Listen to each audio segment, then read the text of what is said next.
తమ్ముడు ఇంటర్వ్యూ ఏమైందిరా? సెలెక్ట్ అవ్వలే అన్న. ఏం కాచిరా తమ్ముడు, నెక్స్ట్ ఇంకో మా దోస్తు గారి కంపెనీ ఉన్నది, దాంట్లో కూడా నేను రెజ్యూమ్ రిఫర్ చేసిన, సో వాళ్ళు అటెండ్ అవుతుంది మళ్ళీ. సరే అన్న. లేదు బావా, ఇంటర్వ్యూ పోయిందని బాధపడుతున్నాడు. అవునా?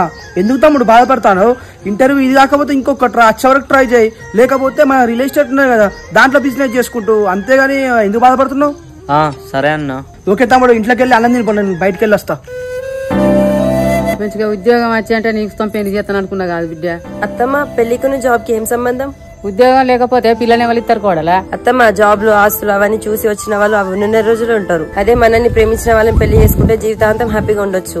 ఇప్పుడున్న సొసైటీలా మనం జాబ్ చేసుకుంటే డబ్బులు సంపాదించడానికే విలువ, ఇంకా ఈ ప్రేమ ఈ తొక్క ఇవన్నీ ఎక్కడి? ప్రేమ తొక్క అన్నవనుకో బావా, మంచిగా ఉండదు. అత్తమ్మ, డబ్బులున్నా లేకున్నా నేనైతే మంచిగా చూసుకుంటా. మంచిగా చూసుకుంటాను, నా ముఖం చూస్తాను.